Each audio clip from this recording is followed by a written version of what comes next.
So ayan, setup na natin ang camera dahil nasa mood tayo mag-video-video mga mare. At dahil nga natatakam tayo ngayon sa gulay ay napapitas tayo sa tanim ng kapitbahay natin. Saktong-sakto dahil may naglako ng paborito kong aluhipan. Wow! Paborito ko talaga ito simula nung natuto akong magkamay mga mare. At nang pinatikim ko nga sa mga chikiting nilang akala ko hindi nila magugustuhan. Alam niyo kung anong sabi? Paborito na rin daw nila to mga mare.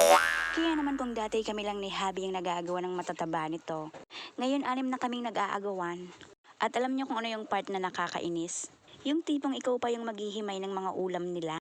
Ikaw na yung nagluto, ikaw na yung naghimay sa kanila. Tapos ang matitira pa sa'yo yung mga malnourished.